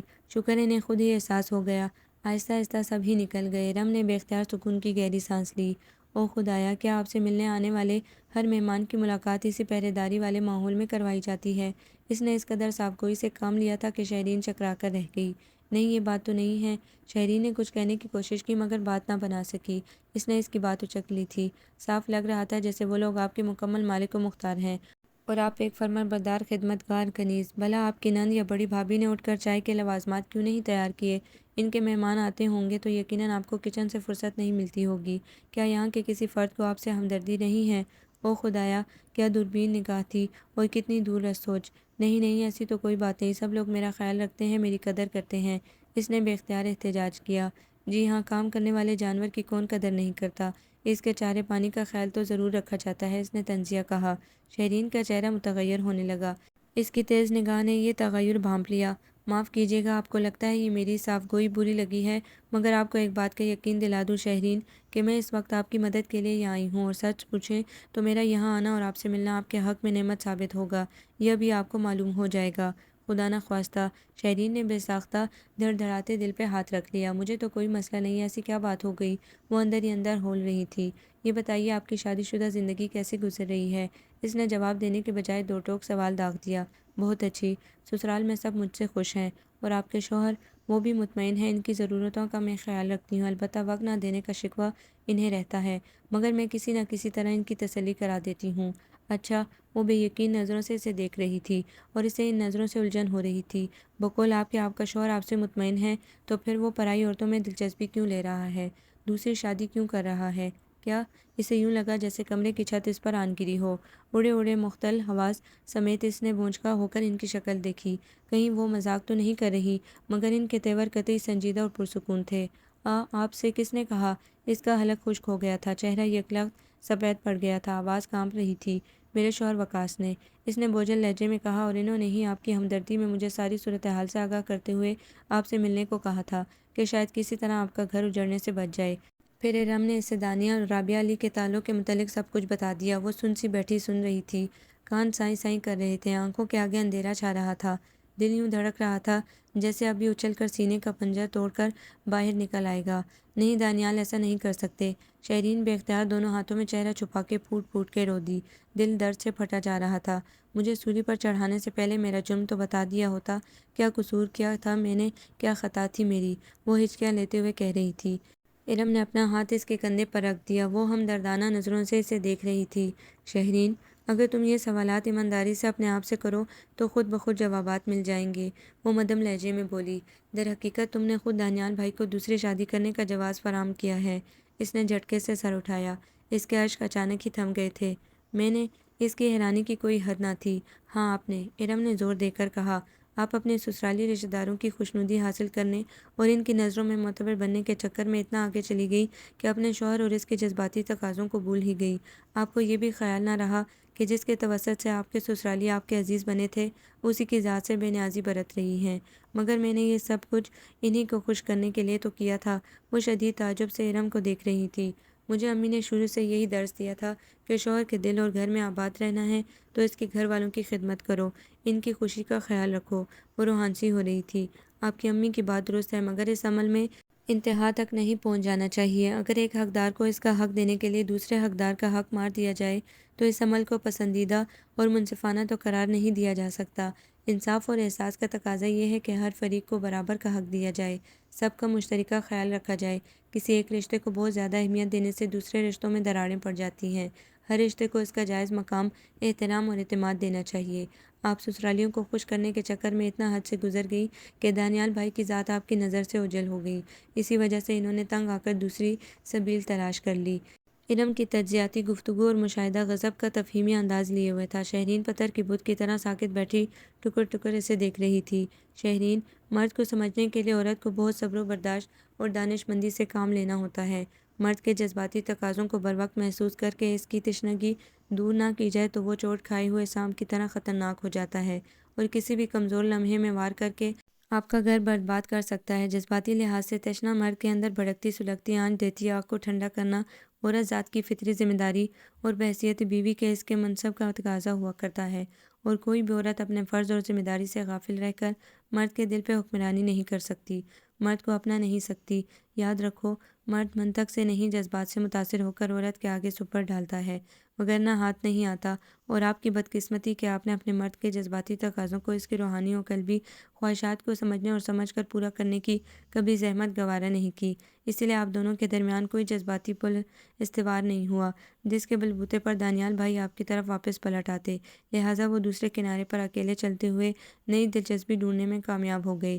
مجھے بتائیے ارم، میں کیا کروں؟ میری ماں کو میرے اجڑنے کی خبر ہوئی تو وہ صدمے سے جان دے دے گی۔ رو رو کر اس کی آنکھیں متورم ہو گئی تھی۔ ارم افسوس اور دکھ سے اسے دیکھ رہی تھی۔ میں اسی لیے آپ کے پاس آئی تھی کہ ابھی بہرحال وقت ہمارے ہاتھ میں ہے، ابھی اس ہونی کو انہونی میں بدلا جا سکتا ہے۔ وہ ایک ٹانگ پر دوسری ٹانگ جما کر مکمل طور پر شہرین سے متوجہ ہو گئی۔ آپ فوری طور پر اپنی جملہ مصروفیات ترک کر کے مکمل طور پر دانیال بھائی کو ٹائم دیں، ان پر توجہ دیں، ان کی خواہشات کا احترام کریں۔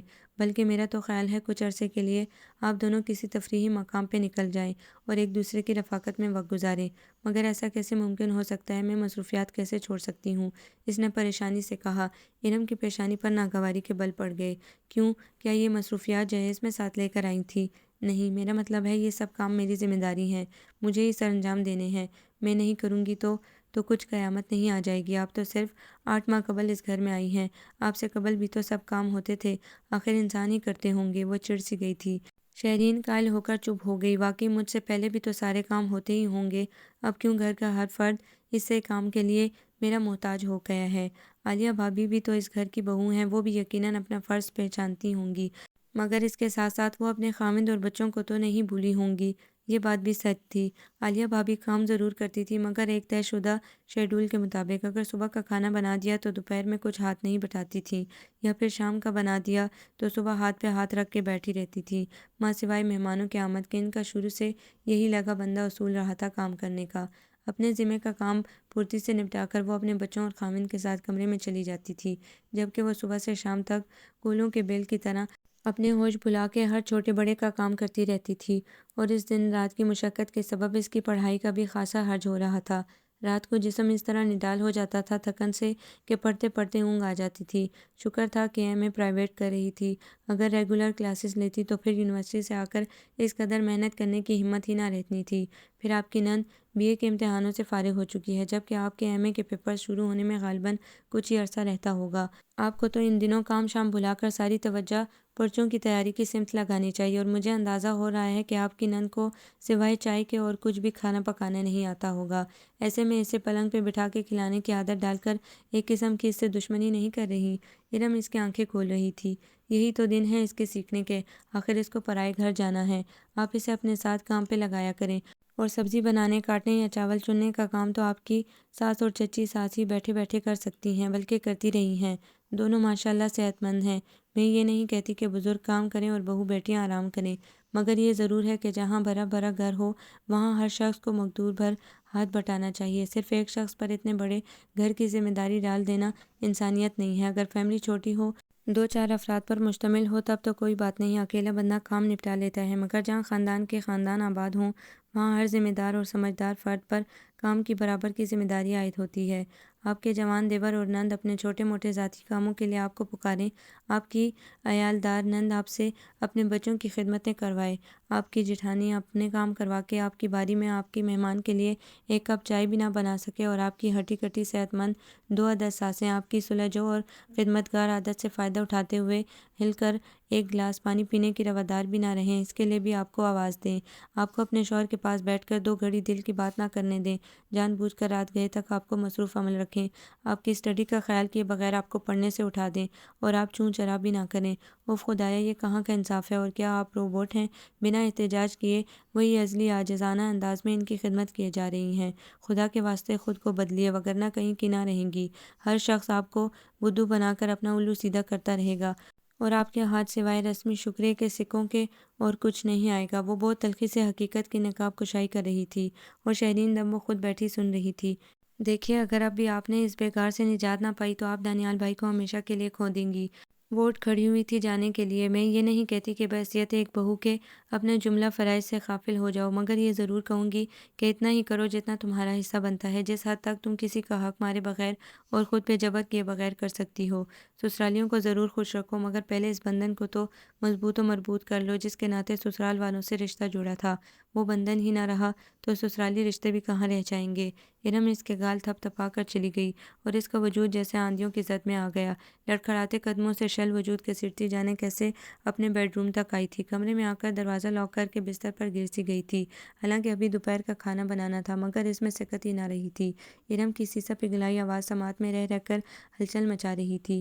تمہارا ایک ایک حرف سچ ہے ارم، خود میرے اندر کی تھکی ٹوٹی پسماردہ اور نڈال لڑکی بھی ہر شب یہی واویلا کرتی ہے، مگر میں ہمیشہ ایسی سوچوں کو جھٹک کر لاشعور میں دفن کرتی رہی ہوں، اس لیے کہ میری ماں برسوں سے میری برین واشنگ کرتی آئی تھی کہ خبردار، شوہر کی خدمت کے معاملے میں بھلے سے کوئی کوتاہی ہو مگر اپنے سسرالیوں کے پاؤں دھو دھو کر پینے سے بھی گریز نہ کرنا، ہر ممکن طریقے سے انہیں خوش کرنے کی کوشش کرنا۔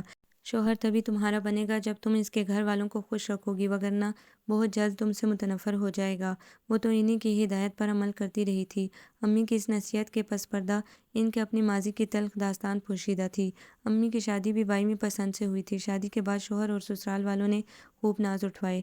امی کو اپنے حسن کی طاقت پر بہت بھروسہ تھا، اور ابو جان بھی ان کی محبت میں دیوانے تھے۔ آئے دن سیر و تفریح، شاپنگ اور ہوٹلنگ کے لیے نکل جاتے۔ شروع میں تو ان کی ساس چپ رہی، پھر جب یہ بات معمول پکڑ گئی تو انہوں نے ٹوکنا شروع کر دیا اور گھرداری کی طرف توجہ دینے کو کہا۔ اس بات سے اختلاف شروع ہو گیا۔ امی تو بس یہ چاہتی تھی کہ وہ ہوں، ابو ہوں، تنہائی ہو اور جذبات سے بھرپور ماحول ہو۔ ابو کے آتے ہی دونوں کمرے میں بند ہو جاتے تھے۔ پھر وقت گزرنے کے ساتھ ساتھ ابو کی شدتیں تو معمول پر آتی گئی، مگر امی کے رنگ ڈھنگ نہ بدلے۔ انہیں گھر کے کام کاج سے اور اپنے سسرالی رشتہ داروں سے کچھ سروکار نہ تھا۔ سارا دن ان سے کٹ کر اپنے کمرے میں پڑی رہتیں، اور شام کو سج سنور کر ابو کے پاس کمرے میں بیٹھی رہتیں۔ ابو نرمی سے ساس کی شکایت پر گھر کے کام میں ہاتھ تو بٹانے کو کہتے تو امی ناز و ادا سے بات کا رخ بدل دیتی۔ آخر تابہ کے آخر کار ابو نے اپنی ماں اور بہنوں کے روز روز کی شکایتوں سے تنگ آ کر سختی سے امی کو اپنے طور طریقے بدلنے کا حکم دیا۔ امی بھی جلال میں آ گئیں، بقول ان کے ان سے یہ آیا گیری اور غلامی نہیں ہوتی۔ پھر جھگڑے اتنے بڑھے کہ اس کی پیدائش کے 6 ماہ بعد دونوں میں علیحدگی ہو گئی، اور امی برسوں اپنے کیے پر پچھتاتی رہیں۔ اس کا مداوا یوں کیا، اسے یہ سبق گھول کر پلا دیا کہ اسے ہر صورت سسرالی رشتہ داروں کو خوش رکھنا ہے، اور اس چکر میں اکثر وہ دانیال کے اصرار اور اپنی دلی خواہش کے باوجود ان کو وقت نہ دے پاتی تھی۔ اپنی خواہش مار کر خود پہ خوش دلی کا لبادہ اوڑھ کر دوسروں کے کاموں میں لگی رہتی تھی۔ اب احساس ہو رہا تھا کہ اس نے جن خدشات کے پیش نظر یہ حکمت عملی اپنائی تھی، وہی خدشات حقیقت کے روپ میں سامنے آ گئے تھے۔ اپنی تمام تر خدمت گزاری اور سعادت مندی کے باوجود امی کا گھر اس لیے نہیں بچ سکا تھا کہ انہوں نے صرف شوہر کے جذبات کا خیال کیا تھا، سسرال والوں کو کوئی اہمیت نہ دی تھی، اور اس کا گھر اب اس لیے اجڑ رہا تھا کہ اس نے سسرال والوں سے بنائے رکھنے کے چکروں میں اپنے شوہر کے جذبات کا کچھ خیال نہیں کیا تھا۔ واقعی انتہا پسندی سچ مچ سم قاتل ثابت ہوتی ہے ہر معاملے میں۔ امی نے بھی انتہا سے کام لیا تھا، اور میں بھی اسی انتہا پسندی کا مظاہرہ کر کے ان حالوں تک پہنچی تھی، بس طریقہ کار مختلف تھا۔ انہوں نے شوہر کے تعلق میں انتہا پسندی دکھائی تھی، اور میں نے سسرال والوں سے تعلق کی نسبت اعتدال کی راہ سے کنارہ کشی اختیار کی تھی، مگر جواب میں کیا ملا؟ ہوا تو وہی جس کے خوف سے اپنی ذات پر اس قدر ظلم کیا تھا۔ آخر اعتدال کیوں نہ رکھا میں نے؟ عالیہ بھابی کی طرح مصلحت گوشی، مفاہمت اور سلیقہ استعمال کر کے بھی تو میں بیک وقت سسرال اور میاں کے دل پر راج کر سکتی تھی، پھر صرف ایک ہی فریق پر کیوں تن من لٹا دیا؟ میں تو خود اپنی راہ کوٹی کرنے جا رہی تھی۔ میرے گریز، میرے مصروفیات کو وہ میری بے رخی اور بے نیازی سمجھ بیٹھے، اور انہوں نے یہ سمجھ لیا کہ میں نے اس بندھن کو قبول نہیں کیا، ان کو پسند نہیں کرتی، اور یہ کہ شاید میں کسی اور کو پسند کرتی تھی۔ اف خدایا! تو گویا کچھ عرصے سے جو انہوں نے چپ سادھ رکھی تھی، اس کے پس پردہ میری بے اعتنائی کے گلے شکوے تھے۔ احتجاجاً مجھ سے فرمائش کرنا بند کر دیا تھا، اور میں یہ سمجھ کر خوش ہوتی رہی کہ وہ بھی میری مجبوریوں کو جان گئے ہیں اور مصلحتاً خاموش رہتے ہیں۔ وہ اندر کا حال سب جانتے ہیں، انہیں خبر ہے کہ میں سرتاپا ان کی ہوں، میری کم معامیزی اور میری شرمیلی طبیعت اظہار کی راہ میں مانع ہے۔ وہ یہ بات اچھی طرح جانتے ہیں، مجھے کیا خبر تھی کہ وہ بدگمانی کی کس آگ میں جل رہے ہیں۔ اس کے پیپرز کی ڈیٹ شیٹ آ چکی تھی، اگلے ہفتے پرچہ تھا۔ ایسے وقت میں یہ جان لیوا انکشاف قدموں تلے سے زمین نکال کے لے گیا تھا۔ وہ نہ جانے کتنی دیر تک کمرے میں بند اشک بہاتے ہوئے سوچوں میں گم رہی تھی۔ اس دوران کتنی بار دروازہ بجا تھا، اماں جی، چچی، بھابھی اور گڑیا کے پکارنے کی آوازیں وقفے وقفے سے سنائی دے رہی تھیں، مگر وہ کان لپیٹے بے حسی سے خاموش لیٹی رہی۔ جب کمرے سے باہر نکلی تو شام پڑ گئی تھی۔ بہو آج تو جی بھر کے سوئی خیر سے، سارا جہاں آوازیں دیتا رہا مگر تم نے ہاں تک نہ کی۔ چائے پیتی ہوئی اماں جی اسے دیکھ کر بڑی خوبصورتی سے لہجے میں طنز چبا کر بظاہر نرمی سے بولی۔ اس کی آنکھوں میں نمکین پانی بھرنے لگا۔ لو بھئی، جن پہ تکیہ تھا وہی پتے ہوا دینے لگے۔ سسرالیوں کی اس لیے دن رات خدمتیں کی تھی کہ ان کے دل میں جگہ بنا لوں گی، اور حقیقت حال یہ تھی کہ جب تک کولوں کی بیل کی طرح زبان بند کیے کام میں لگی رہی، اچھی بنی رہی، اور جوں ہی ایک وقت کام سے ہاتھ کھینچا، لہجے اور تیور بدلنے لگے، میٹھے انداز میں کڑواہٹ گھلنے لگی۔ صحیح کہہ رہی تھی ارم، میں نے خود اپنے آپ کو اتنا ارزاں کیا تھا کہ اب گھر والوں کی نظروں میں میری اہمیت محض ایک بے تنخواہ کی خادمہ جیسی تھی۔ اماں جی، آپ کو کیا بتاؤں، دوپہر سے اتنا سر درد ہو رہا تھا کہ حد نہیں۔ آپ لوگ تو مجھے پوچھنے تک نہیں آئے۔ اگلے ہفتے سے پرچے شروع ہو رہے ہیں، راتوں کو جاگ جاگ کر پڑھائی کرنی پڑتی ہے، اس لیے اتنی تھکن ہو جاتی ہے۔ اس نے بڑے جسارت آمیز انداز میں منہ بنا کر مگر بڑے میٹھے لاڈ بھرے انداز میں انہیں چتایا تھا، ہرچند کہ یہ اس کی عادت نہ تھی، مگر اب گھر بچانے کے لیے یہ ضروری ہو گیا تھا۔ اماں جی فوراً فکر مندی سے اس کی نبض چیک کرنے لگی۔ تمہیں تو بخار بھی ہو رہا ہے بہو، چلو تم چل کے آرام کر لو پھر۔ وہ حکمیہ بولی۔ ہاں ظاہر ہے اب آرام کرنے سے ہی بخار ختم ہوگا، مگر وہ رات کے کھانے کا کیا بنے گا؟ دوپہر کا عالیہ بھابی بنا چکی، رات کا کھانا میرے ذمہ بنتا ہے، اس نے بڑی سادگی سے دریافت کیا۔ ابھی اماں سوچ ہی رہی تھی کہ اس نے اسی معصومیت سے اپنی طرف سے حل پیش کر دیا۔ اگر سلمیٰ چچی سبزی کاٹ دیں تو گڑیا اتنے مسالے بھون لے گی، سالے آپا آٹا گوندھ لیتی ہیں، اور عالیہ بھابی روٹیاں تو ڈال ہی دے گی۔ میں ٹھیک ہوتی تو ہرگز بھی آپ کو زحمت نہ ہوتی، مگر کیا کروں، اوپر سے پرچے سر پر ہیں، پھر دانیال کے بھی بہت سے کام بکھرے پڑے ہیں۔ وہ بہت شکایت کر رہے تھے کہ میری ضرورت کا خیال نہیں ہے تم کو۔ اب اماں جی آپ ہی بتائیں، میں کچن اور مہمان دیکھوں کہ ان کا دھیان رکھوں؟ پھر وہ خفا ہو جاتے ہیں اور موڈ بگاڑ لیتے ہیں۔ وہ بڑے بول پن اور سعادت مندانہ انداز میں ان سے معصومیت بھرا استفسار کر رہی تھی۔ کام تو ہوتے ہی رہتے ہیں، ہم لوگ مل جل کے رات کے کھانے کا کچھ کر لیں گے، اللہ تمہیں صحت دے۔ پرچوں کے لیے تو بہت محنت درکار ہوتی ہے، اور ہاں دانیال کے موڈ کا خیال رکھا کرو، غصے کا بڑا تیز ہے، اپنی ضد پر آ جائے تو کچھ نہیں دیکھتا۔ یوں بھی کچھ دنوں سے مجھے اکھڑا اکھڑا اور چپ چپ سا نظر آ رہا ہے۔ تم اس کو خوش رکھو، کاموں کا کیا ہے، ہو ہی جاتے ہیں۔ یہ اماں جی تھی، بیٹے کی ناراضگی اور شکایت سن کر فوراً بے چین ہو گئی تھیں، گویا اس کی حکمت عملی کامیابی سے ہمکنار ہو گئی تھیں۔ اس نے یہ طریقے عالیہ بھابی سے ہی سیکھے تھے، وہ بھی تو اسی طرح دامن بچا جایا کرتی تھی اور اپنی قدر و قیمت پر بھی آنچ نہ آنے دیتی تھی۔ اماں جی کی اس مہربانی کی ایک وجہ اور بھی تھی، وہ یہ کہ گزشتہ 8 ماہ سے اس کی دن رات کی خدمت گاری اور ان کے بیٹے سے بے توجہی برتنے کے عمل نے ان کے اس خوف کو ختم کر دیا تھا کہ وہ اپنے بے مثال حسن کے ذریعے ان کے بیٹے کو اپنا دیوانہ بنا کر ان سے چھین لے گی۔ اب وہ اس طرف سے بے فکر ہو گئی تھیں۔ اماں جی، گڑیا سے کہیے گا 1 کپ چائے ہی بنا دے، بلکہ ایسا کیوں نہیں کرتی، ابھی تھوڑی دیر میں دانیال آ جائیں گے، 2 کپ بنوا کر کمرے میں ہی بھجوا دیں۔ ٹھیک ہے، اماں جی مان گئی۔ وہ اگلا لائحہ عمل بنانے کا سوچتے ہوئے اپنے کمرے میں آ گئی۔ میں بیزار کن تاثرات سمیت جوں ہی اپنے کمرے میں داخل ہوا، ٹھٹک کر رہ گیا۔ خلاف توقع وہ کمرے میں موجود تھی اور بستر پر دراز تھی۔ اسی لمحے گڑیا کمرے میں داخل ہوئی، میرے ہاتھ میں چائے کا کپ تھما کر وہ اس کے پاس آئی اور سائڈ ٹیبل پر کپ رکھتے ہوئے اسے مطلع کیا، بھائی چائے لے لیجئے۔ پھر وہ کمرے سے نکل گئی اور مجھے حیرت کا جھٹکا سا لگا۔ شہرین کے کمرے میں موجودگی، اس کے لیے چائے بھجوانے کی مہربانی، بڑا انہونا واقعہ تھا۔ ابھی وہ اس بارے میں غور کر ہی رہا تھا جب اس کی دھیمی آواز کان پڑی، پلیز مجھے ذرا سہارا دے کر اٹھا دیجیے گا، میری طبیعت بہت خراب ہو رہی ہے۔ اس نے بھرائے ہوئے لہجے میں بڑی معصومیت سے عجیب و غریب قسم کی فرمائش کی۔ کم از کم میرے نزدیک تو یہ عجیب و غریب ہی تھی۔ میں ان گشتے بدناں سے دیکھتا رہا تھا۔ سبز رنگ کے ملگے جیسے لباس میں اس کا ستا ہوا رویا رویا چہرہ اور سرخ ڈوروں والی سوجی ہوئی آنکھیں اس کی بیماری اور نکاہت کی دلیل ثابت ہو رہی تھی۔ ایک لمحے کو اس کی فرمائش پر میں بھونا اٹھا، پھر اس کی بے چارگی کا خیال کر کے توہن اور کرہن اس کے بیڈ کے قریب آیا اور ہولے سے جھک کر اس کے کمر کے گرد ہاتھ ڈال کر اسے بٹھا دیا۔ اس کا جسم کانپ رہا تھا۔ میری نبض چیک کیجیے گا ذرا، کیا واقعی مجھے بخار ہو رہا ہے؟ وہ نکاہت بھرے لہجے میں کہتی ہوئی اپنا دودھیا نازک مخروطی ہاتھ میرے آگے کر کے سادگی سے بولی۔ میں نے کچھ متحیرانہ انداز میں پلکیں چپکاتے ہوئے اس کا گداز ہاتھ اپنے ہاتھ میں لے لیا۔ ایک لمحے کو اس کے حسین و جمیل ریشم جیسے ہاتھ گرمی اور نرمی نے میرے جسم و جان میں برق سی دوڑا دی۔ بخار تو ہے، اچھا بھلا کوئی دوا لی؟ میں نے یوں ہی ہاتھ تھامے تھامے سپاٹ انداز میں پوچھا۔ اس نے انکار میں گردن ہلا دی۔ میں ہاتھ چھوڑ کر کیبنٹ کی طرف آیا اور چند گولیاں نکال کر اسے کھانے کے لیے دیں۔ میرے پیپرز بھی ہونے والے ہیں، ایک آدھ ہفتے بعد شروع ہو جائیں گے، اس نے دوا کھاتے ہوئے بتایا۔ جب میں ٹھیک ہو جاؤں گی تو کیا پڑھائی میں میری مدد کر دیا کریں گے آپ؟ میں نے بھی 5 سال قبل اسی مضمون میں ایم اے کیا تھا جس میں وہ کر رہی تھی، اسی حوالے سے وہ درخواست کر رہی تھی۔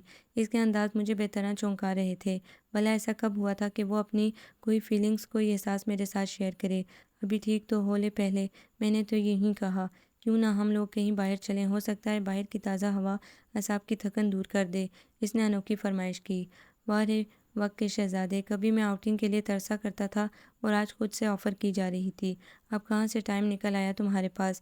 یاد کرو کوئی کام ضرور ہوگا تمہارے ذمہ۔ میں نے تنزن اس کی طرف دیکھا مگر اس نے برا نہیں مانا۔ نہیں، کام تو ظاہر ہے چلتا ہی رہتا ہے مگر اسے کسی اور وقت کے لیے بھی اٹھا کے رکھا جا سکتا ہے۔ آپ کہیے، آپ کا موڈ ہے باہر جانے کا؟ فی الوقت تو نہیں۔ میں تھکن سے انگڑائی لیتا ہوا کرسی سے اٹھا اور فریش ہونے کے لیے باتھ روم میں گھس گیا۔ کپڑے چینج کر کے نہا دھو کے باہر نکلا تو وہ ہنوز کمرے میں موجود تھی اور بیڈ پر کتابیں پھیلائے بیٹھی پڑھ رہی تھی۔ یہ سوال سمجھ میں نہیں آ رہا، پلیز میری مدد کریں گے؟ میں بال بنا کر باہر اماں جی وغیرہ کے پاس جانے کے لیے پر تول رہا تھا کہ ماں نے اس کی آواز نے قدموں میں زنجیر سی ڈال دی۔ میں بیڈ کے قریب آیا تو اس نے کتابیں سمیٹ کر خود تھوڑا سا سرک کر گویا میرے بیٹھنے کے لیے جگہ بنا دی۔ میں اپنی حیرت پر قابو پا کر بیڈ پر بیٹھ گیا اور اس کے نشان زدہ سوال کی نوعیت سمجھنے لگا۔ رجسٹر پر سوال حل کرتے ہوئے ساتھ ساتھ میں زبانی طور پر سمجھا رہا تھا۔ یوں ہی بات کرتے کرتے میری سرسری سی نظر اس پر پڑی۔ وہ ایک ٹک مجھے دیکھ رہی تھی۔ نظروں کا تصادم ہوا تو اس نے جلدی سے نگاہ کترا لی۔ مجھے اس کی نظر کا جمود اور چھلکتی ہوئی پسندیدگی تعجب خیز لگ رہی تھی۔ آج آفس میں آپ کا دن کیسا گزرا؟ میں سوال سمجھا چکا تو اس نے سوال داغ دیا۔ میں ایک لمحے کو سٹپٹا گیا، کہیں اس کو میری اور رابعہ کی کمٹمنٹ کا تو پتہ نہیں چل گیا۔ جیسا گزرتا ہے، میں نے بظاہر سپاٹ بلکہ سرد انداز میں جواب دیا۔ پھر بھی کوئی نئی تازہ بات؟ وہ بشاشت سے پوچھ رہی تھی۔ وقاص بھائی بڑی مدت سے ہمارے ہاں نہیں آئے، کیسے ہیں وہ؟ پھر وہ یوں ہی ادھر ادھر کی باتیں کرنے لگی، گھر کے معاملات شیئر کرتی رہی، بچوں کی شرارتیں اور گھر میں ہونے والے ہنگاموں کی تفصیل بتانے میں لگی رہی اور میں سارے وقت میں اپنی حیرانی چھپانے کی کوشش کرتا رہا تھا۔ پھر کم و بیش روز یہ ایسا ہونے لگا، میں گھر آتا تو وہ پہلے سے کمرے میں موجود ہوتی یا میرے کمرے میں پہنچتے ہی آ جاتی۔ ہلکی پھلکی جیولری اور ہلکے پھلکے کاٹن کے نفاست سے بنے ہوئے دیدہ زیب رنگوں کے لباس میں وہ ایک دم بہت فریش اور کھلی کھلی نظر آتی تھی۔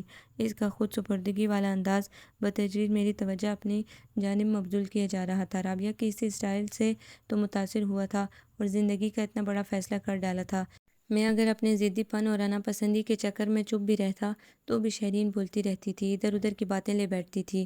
اس کی توجہ دینے اور توجہ حاصل کرنے کے دل نواز طریقے نہ چاہتے ہوئے بھی بے ساختہ میری طبیعت اور میری سوچ پر اثر انداز ہونے لگے تھے اور یہ بات مجھے عجیب سے غلفشار سے دوچار کیے دے رہی تھی۔ پھر اس کے پیپرز شروع ہو گئے۔ ساری ساری رات جاگ کر وہ تیاری کرتی رہتی تھی۔ ان دنوں گھر کے کام سے یکسر ہاتھ کھینچ لیا تھا۔ اف کب یہ عذاب ختم ہوگا؟ کبھی وہ یوں ہی پڑھتے پڑھتے محض مجھے متوجہ کرنے کی خاطر سر اٹھا کر پوچھنے لگتی، جس دن آخری پیپر ہوگا خوب جشن مناؤں گی، اس دن ہم کہیں باہر چلیں گے، ٹھیک ہے نا؟ مجھ سے وعدہ کریں، شاپنگ بھی کریں گے۔ اس کے لہجے میں زندگی اور تازگی کی جھلک ملتی تھی۔ خوف بھرا گریزپا اور کترایا پچایا انداز اعتماد مان اور زندگی کے جوش و خروش سے بھرپور رنگوں میں ڈھل گیا تھا۔ جب وقت آئے گا دیکھا جائے گا، وقت سے قبل وعدوں کا کیا اعتبار؟ میں یقین و بے یقینی کے درمیان لٹک رہا تھا اور ابھی اسی طلسمی حقیقت کو قبول کرنے کے بارے میں تذبذب کا شکار تھا۔ اس رات بھی وہ ہمیشہ کی طرح قالین پر کونے میں لیمپ جلا کے پڑھتی رہی۔ میں تھوڑی محنت اور کوشش کے بعد نیند لانے میں کامیاب ہو گیا تھا۔ رات کے کسی پہر باتھ روم جانے کی ضرورت محسوس ہوئی۔ باتھ روم سے باہر نکلتے ہوئے یوں ہی کونے کی سمت نگاہ دوڑائی تو ریڑھ کی ہڈی میں سنسنی سی دوڑنے لگی۔ وہ جانے کب نیند سے بحال ہو کر قالین پر دراز ہو گئی تھی، دونوں بازو دائیں بائیں قالین پر پھیلائے۔ اس کا ایمان ڈگمگا دینے والا حشر سما حسین سراپے کا یہ بے ترتیب بہکا بہکا انداز میرے سوئے ہوئے جذبوں کو یکلخت بیدار کر گیا۔ گورا گورا شاداب بھرپور دودھیا سراپا دعوت نظارہ دے رہا تھا اور انگڑائی لے کر جاگ اٹھنے والے جذبات کو مہمیز لگا رہا تھا۔ میں جھک کر آہستگی سے اس کے گلب بدن کو اٹھا کر بستر پر لے آیا۔ جب بیڈ پر ڈال کر سیدھا ہوا، اسی لمحے شہرین کی آنکھ کھل گئی۔ سرخ سرخ خمار آلود مدہوش آنکھوں کا طلسم مجھے جکڑنے لگا۔ اوہ، میں شاید پڑھتے پڑھتے سو گئی تھی، اس نے سوئی سوئی آواز میں نرمی سے کہا۔ میں نے بھرپور نگاہ سے اس کا جائزہ لیا۔ وہ مجھ سے بہت کم فاصلے پر تھی۔ اس کی مخمور آنکھیں، گلابی بھرے بھرے رسیلے ہونٹ، دودھیا ملائم چہرہ اور سنگ مرمر سے تراشا پر بہار سراپا مجھے بے ایمانی پر اکسانے لگا۔ میں نے دھیرے سے اسے اپنی طرف کھینچ لیا۔ اس نے کچھ مزاحمت نہ کی۔ میرا حوصلہ بڑھ گیا۔ آہستگی سے آغوش میں لے کر اس کے چہرے پر جھک آیا۔ میری گرم بھاپ کی مانند تپتی ہوئی سانسیں اس کے چہرے کو چھو رہی تھی اور میرے ہاتھ اس سمے بہت شرارتی ہو رہے تھے۔ اس سے قبل کہ میرے لب منزل مقصود پر پہنچ کر اپنی مدتوں پر محیط تشنگی کا ایک ساتھ مداوا کر ڈالتے، اس کی خود سپردگی یکلخت قسمساہٹ اور مزاحمت میں بدل گئی۔ وہ اپنا آپ مجھ سے چھڑا کر ناز سے پرے ہو گئی۔ ابھی معاہدے کے مطابق امتحانات کا خاتمہ نہیں ہوا۔ آخری پیپر والے دن تک آپ کو صبر سے کام لینا ہوگا۔ اچھی سزا ہے۔ میں نے وارفتگی سے اس کا چنچل انداز سراہتے ہوئے منہ بنایا۔ وہ شرارت سے ہنس کر انگوٹھا دکھانے لگی۔ میرا پھر ایمان ڈھولنے لگا۔ ایک بے اختیار کسی کیفیت میں دوبارہ اسے گرفت میں لینے کے لیے اس کی سمت سرکا، مگر وہ بھی ایک کائیاں تھی۔ عین وقت پر مچل کر بستر سے چھلانگ لگا کر اٹھ کھڑی ہوئی اور باتھ روم میں گھس کر گویا محفوظ ہو گئی۔ اب مجھے شدت سے پیپرز کے اختتام کا انتظار تھا۔ شہرین کی دلکش ناز پرور اداؤں نے ایسا سحر طاری کیا تھا کہ رابعہ علی کو بھی بھول بیٹھا تھا، بلکہ اب تو اس کے متعلق سوچتے ہوئے بھی کوفت ہونے لگتی تھی۔ حیران ہوتا تھا کہ کس دن میں اسے شادی کی آفر کر بیٹھا تھا۔ آخر کار پیپرز کا آخری دن بھی چلا آیا۔ صبح سے امتحانی سینٹر چھوڑتے ہوئے میں نے اس کے کان میں سرگوشی کی تھی۔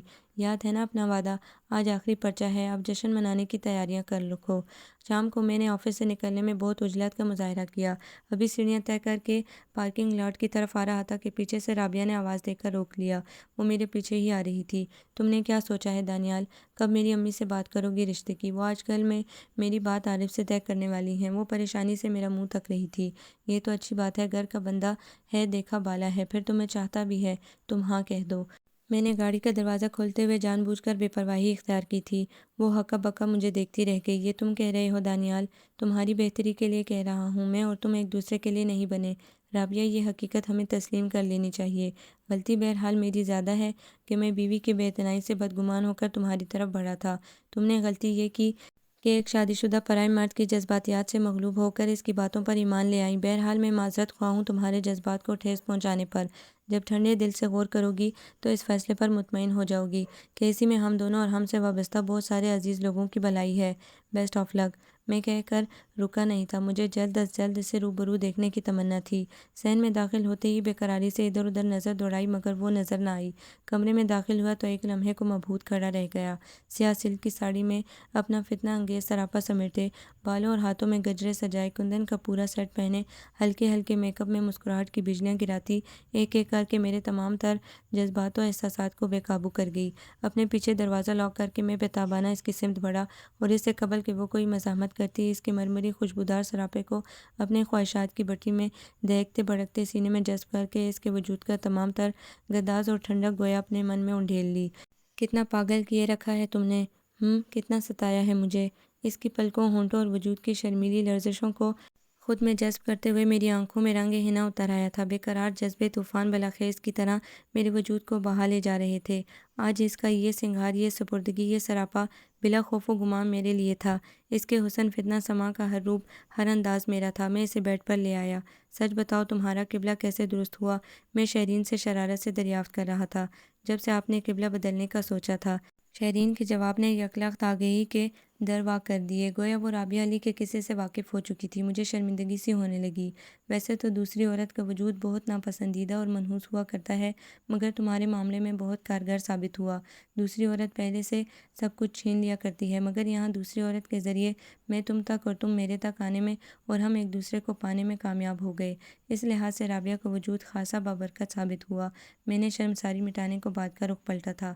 میں نے غلطی کی تھی آپ کو کھلی چھٹی دے کر، بس اس کا خمیازہ بھگتنا ہی تھا، مگر بے فکر رہیں، اب خوب کس کے رکھوں گی۔ وہ ایک قاتلانہ ادا سے مسکرائی۔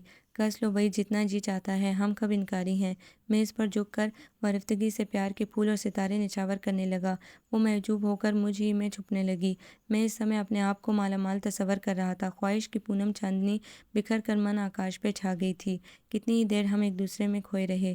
وعدے کے مطابق سیرابی کی منزل کو چھو کر اپنے حواسوں میں لوٹا تو اسے آؤٹنگ کے لیے باہر لے گیا۔ اس کے ہمراہ شاپنگ کرتے ہوئے، سرسبز نظاروں سے لطف اندوز ہوتے ہوئے میں زندگی کے جاندار اور بھرپور رخ سے آشنا ہو رہا تھا۔ خواہش کی چاندنی کیا بکھری، من کی ساری ناآسودگی، محرومی اور تشنگی جاتی رہی تھی۔ آپ کو یہ ناول کیسا لگا؟ کمنٹس میں اپنی رائے ضرور دیں۔ ہمارے چینل کو لائک کریں، شیئر کریں، سبسکرائب کریں۔